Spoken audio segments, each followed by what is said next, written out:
Okay, I understand you can hear me? That's right. I can hear you clearly. Is there anything specific you'd like to explore today within Google AI Studio? Yes, I would like you to teach me how to use lentigram software to interlace two pictures.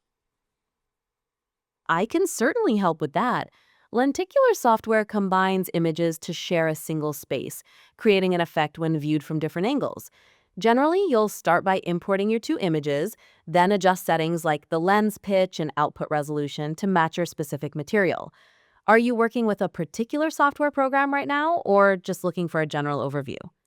Yes, I'm working with software called Lentigram. Got it. Lentigram. Though I don't have direct access to run external programs, I can guide you through the key steps. After opening Lentigram, look for an option to add images or load pictures to bring in your two files.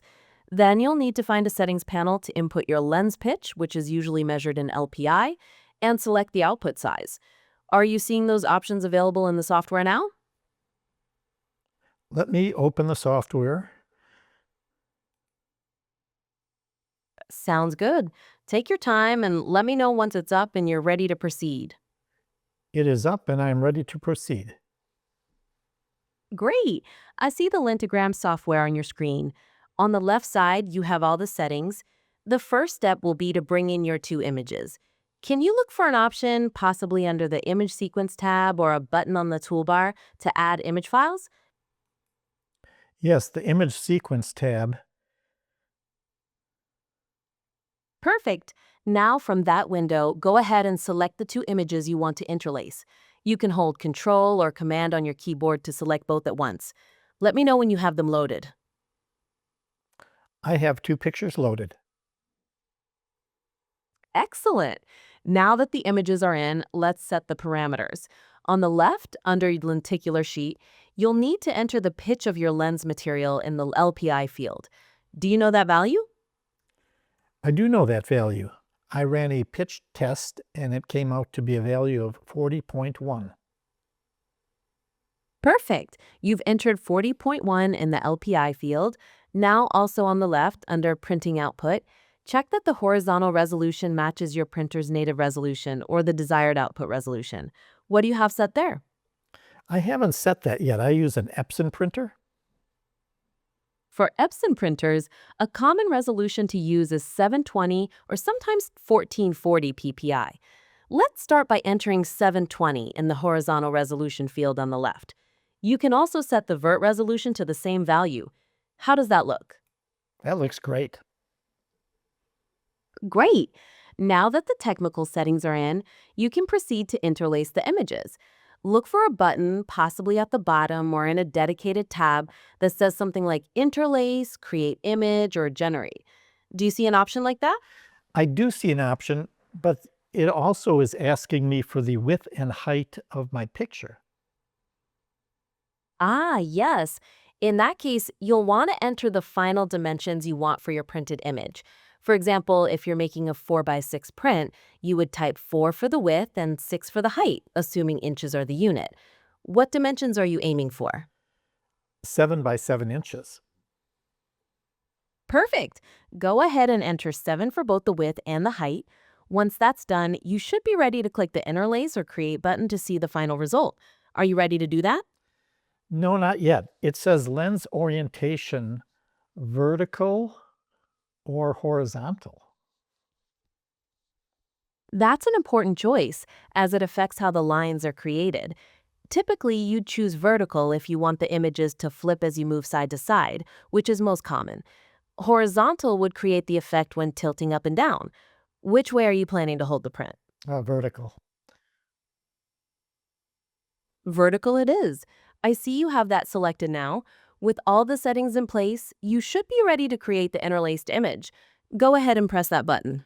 Before I do that, do you see the section called registration marks? Yes, I see the registration marks section on the left. Those are useful for aligning the print with the lens later. Were you wanting to add those or adjust its settings?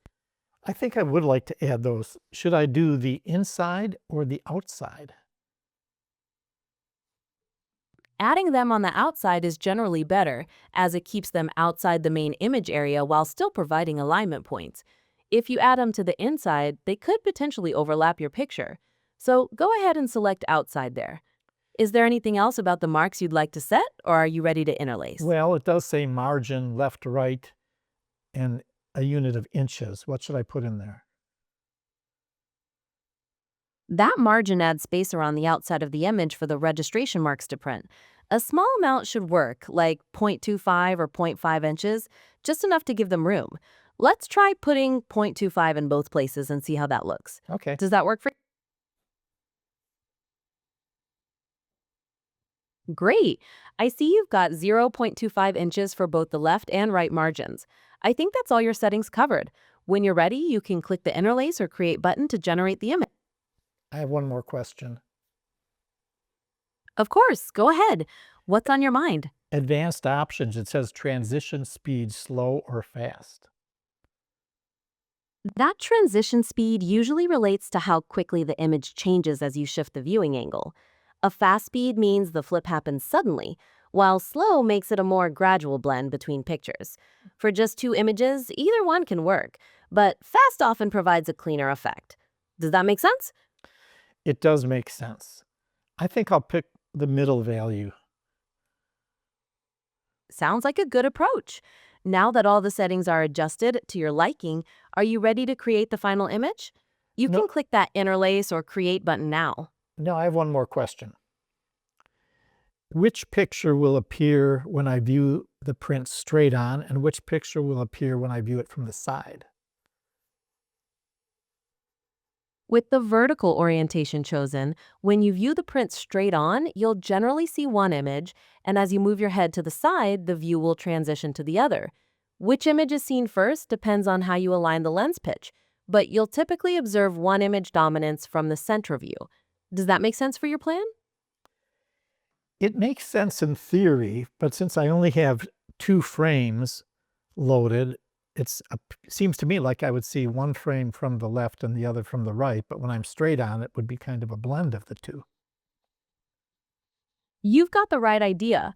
Because there are only two images, you will likely see one dominate from the left and the other from the right.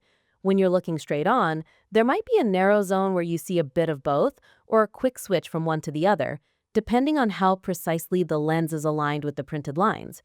Does that clarity help? A little bit, but I had heard that there's another way of working where I can actually, double the pictures. Instead of having 2 pictures, I could put 4 pictures in. For example, I could have, instead of winter and summer, I could go winter, summer, summer, winter. And then when viewed straight on, I would see the summertime one, and when viewed from the side, I'd see the winter one. Yes, you're describing using multiple frames, which is a valid technique. By creating a sequence with several images, like winter, summer, summer, winter, you can effectively dedicate more viewing angles to the summer image, making it appear dominant when viewed straight on, and pushing the winter image to the side views. To do that, you'd need to create and load more frames than just two, and arrange them in the pattern you want. Does that make sense practically? That does make sense. Let me do that. All right, so you'll want to clear the current frames you've loaded and then bring in all four pictures in the pattern you specified: winter, summer, summer, winter. Let me know when you have them all lined up in the file selection window. Okay, Lentigram actually allowed me to duplicate the 2 pictures and then move them into the correct sequence. That's a great feature to have. I see you have the four frames lined up in the correct order now. All your other settings should have been kept, so you should be ready to interlace again with this new sequence. Do you want to proceed? I do. Excellent. Go ahead and click the interlace or create button. Let me know what you think of the result once it's generated.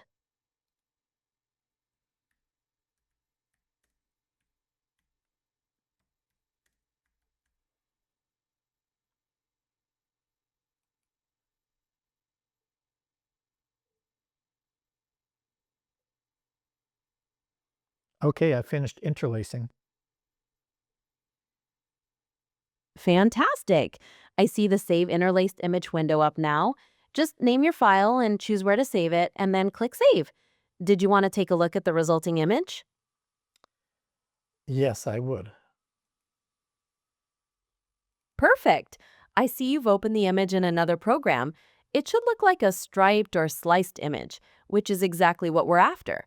The real magic happens once you print it and place the lenticular lens over it. Does it look like it processed correctly? It appears to be an interlaced image. Is there anything specific I should check for? You'll want to make sure the vertical stripes or bands are sharp and consistent across the entire image. Also, verify that the registration marks you added are visible in the margins. Those will be critical for physical alignment.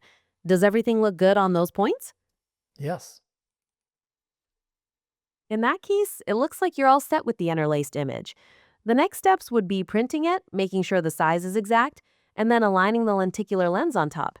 Is there anything else I can help you with regarding this project or anything else? No, you've been very helpful. Thank you. You're very welcome. I'm glad I could assist you with your lenticular print. Feel free to reach out if any more questions or ideas come up. Okay.